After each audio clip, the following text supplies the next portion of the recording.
산업안전 산업기사 실기 네 번째 파트 세 번째 챕터 프레스 및 전 단계 안전에 대해서 배워보도록 하겠습니다. 첫 번째, 가장 많이 출제되고 있던 프레스 방호 장치, 필기에서도 많이 배웠던 부분이죠. 한 번 더 정리한다고 생각하고 한번 보도록 하겠습니다. 자, 프레스의 방호 장치는 총 5가지로 볼 수 있는데 첫 번째는 가드식, 그 다음에 수인식, 손쳐내기, 광전자식, 양수 조작식으로 볼 수가 있습니다. 자, 그 중에서 첫 번째, 가드식 방호장치는 그냥 가볍게 정동만 해주면 되고, 두 번째, 수인식 방호장치에 대해서 한번 체크해 보도록 할게요. 수인식 방호장치란 무엇이냐 하면, 슬라이드와 작업자 손을 끈으로 연결하여, 이 부분이 포인트가 되겠죠. 슬라이드와 작업자 손을 끈으로 연결하여 슬라이드가 하강하게 되면 작업자의 손을 당겨서 위험 영역에서 빠져나올 수 있게끔 하는 약간 고전적인 방호 장치다라고 볼 수가 있습니다.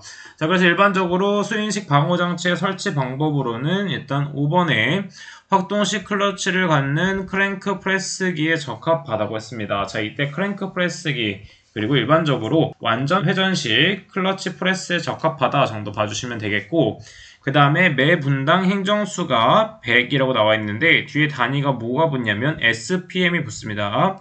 SPM.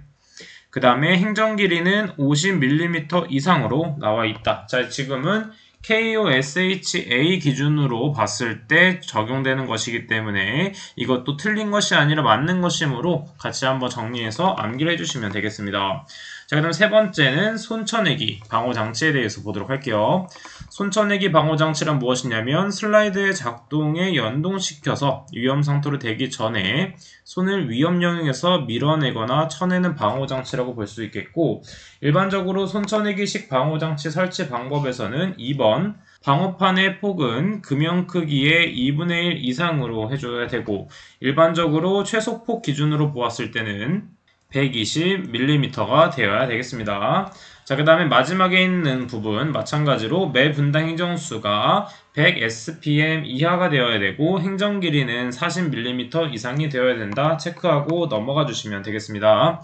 자, 그 다음에 네 번째 양수 조작식 방호장치에서는 지금 보게 되면 공식이 나와 있는데 필기에서도 많이 풀어봤던 공식이므로 한번 이런 것이 있었구나 하고 체크하고 넘어가 주도록 하겠고, 그 다음에 안전거리 계산, 즉 양수 조작식 방호장치는 크게 두 가지로 나눌 수 있다고 볼 수 있겠죠. 양수 조작식과 양수 기동식. 자, 그래서 양수 조작식은 뭐다? 급정지 기구를 갖춘 마찰식 프레스에 적합하며, 양수 기동식은 급정지 기구가 없는 확동식 클러치 프레스에 적합하다 정도만 비교해 주시면 되겠습니다. 그 다음 마찬가지로 방어장치 설치 방법에서는 1행정 1정지기구에 한해서 사용해 줘야 되며, 누른 버튼을 양손으로 동시에 조작하지 않으면 작동시킬 수 없는 구조가 되어야 되고, 양쪽 버튼의 작동 시간의 차이는 최대 0.5초 이내가 되어야 됩니다. 자, 일반적으로 작업할 때 양손으로 동시 조작하기 위해서, 편하게 하기 위해서 한 손에 물건을 올려놓고 진행하는 경우도 있다라고 체크해 주시면 되겠죠. 그 다음에 다섯 번째 광전자식 방호장치에 대해서 보도록 하겠습니다. 광전자식 방호장치는 크게 세 가지로 볼 수 있는데, 첫 번째는 투과식, 두 번째는 반사식, 세 번째는 광막식으로 볼 수가 있어요. 자, 그리고 일반적으로 급정지기구가 있는 프레스에 한해서 사용이 되며, 일반적으로 슬라이드 하강 중 신체 접근을 검출기구가 감지하여 슬라이드를 급정지시키는 방식이 된다라고 체크해 주시면 되겠습니다. 네 번째 챕터는 기타 산업용 기계 기구에 대해서 보도록 하겠습니다. 첫 번째는 롤러기입니다. 롤러기의 방호장치는 많이 출제되고 있기 때문에 반드시 알고 있어야 되고, 롤러기를 사용할 때는 일반적으로 기준이 되는 것이 손, 복부, 무릎이 된다라고 볼 수가 있습니다. 따라서 손 조작식의 경우에 가장 위쪽이기 때문에 밑면에서 1.8m 이내가 되어야 되고, 복부 조작식일 경우에는 밑면에서 0.8m 이상 1.1m 이내, 그 다음에 무릎 조작식일 경우에는 밑면에서 0.6m 이내가 되어야 되겠죠. 정말 중요하기 때문에 종류도 암기하고 계셔야 되고 설치 위치까지도 암기해 줘야 되겠습니다. 자, 그 다음에 방호장치의 성능 조건에서 표면 속도를 구했을 때 30m/min 기준으로 만약에 미만이 되었을 경우와 이상이 되었을 경우로 나눌 수가 있는데, 여긴 잠깐 지우고 빨간색으로 체크를 하도록 할게요. 30m/min 미만일 경우와 이상일 경우로 나눌 수가 있는데, 미만일 경우에는 앞면 롤러 원주, 즉 파이 d 곱하기 3분의 1 이내가 되어야 되고, 마찬가지로 30m/min 이상일 경우에는 앞면 롤러 원주 파이 d 곱하기 2.5분의 1을 곱한 것에 인해가 되어야 된다라고 볼 수가 있습니다.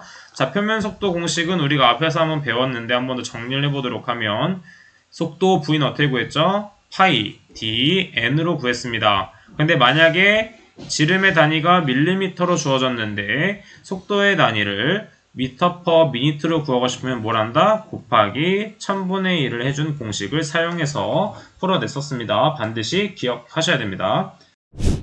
자, 이번에 아세틸렌 용접장치 및 가스 집합 용접장치에 대해서 보도록 하겠습니다. 자, 일반적으로 발생기실의 설치 장소에 대한 내용은 산업안전기사 실기에서는 많이 출제되고 있지만 산업안전 산업기사에서는 상대적으로는 출제율이 낮습니다. 하지만 산업안전기사에서 출제되는 것들은 체크하고 정독을 해주는 게 좋아요. 자, 그래서 일반적으로 전용기 발생기실 내에 설치를 해줘야 되고, 발생기실은 건물의 최상층에 위치해야 되며 화기를 사용하는 설비로부터 3m를 초과하는 장소에 설치해줘야 됩니다. 그 다음에 발생기실을 5개에 설치할 때에는 그 계구부를 다른 건축물로부터 1.5m 이상 이격시켜줘야 된다도 외워주도록 할게요.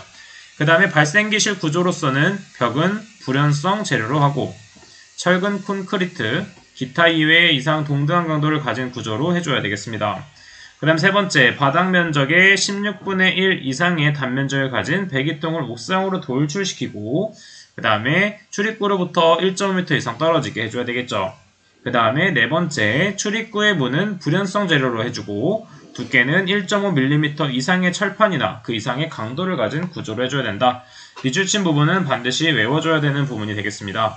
그 다음에 2번에 있는 아세틸렌 용접장치 사용 시 준수사항에 대해서는 발생기에서 5m 이내 또는 발생기실에서 3m 이내에서는 흡연이나 화기의 사용 또는 불꽃이 발생할 수 있는 위험한 행위를 금지시켜줘야 된다라고 볼 수가 있겠죠. 자, 여기는 빨간색으로 밑줄 치도록 하겠습니다. 흡연, 화기의 사용 또는 불꽃이 발생할 위험한 행위를 금지시켜야 되겠습니다. 체크하고 넘어가주면 되겠죠. 다음 페이지에서는 안전기의 설치 부분, 어떤 부분을 외워준다? 자, 아세틸렌 용접장치의 취감마다 안전기를 설치해야 된다 부분은 반드시 외워주고 나머지 부분에 대해서는 가볍게 정독을 해주도록 할게요. 그 다음 보일러 부분을 체크해 보도록 하면, 자, 보일러의 취급 시 이상현상에는 다음과 같은 것들이 있는데, 첫 번째 프라이밍이란 무엇이냐면 보일러 부하의 급변으로 수위가 급상승하여 발생하는 녀석이다 라고 체크해 주면 되겠고, 그 다음 포밍은 우리가 많이 사용하는 클렌징 폼을 생각해 주면 됩니다. 클렌징 폼이 뭐죠? 거품을 이용해서 얼굴을 씻어내는 것이 되는데, 말 그대로 거품이 발생되는 현상.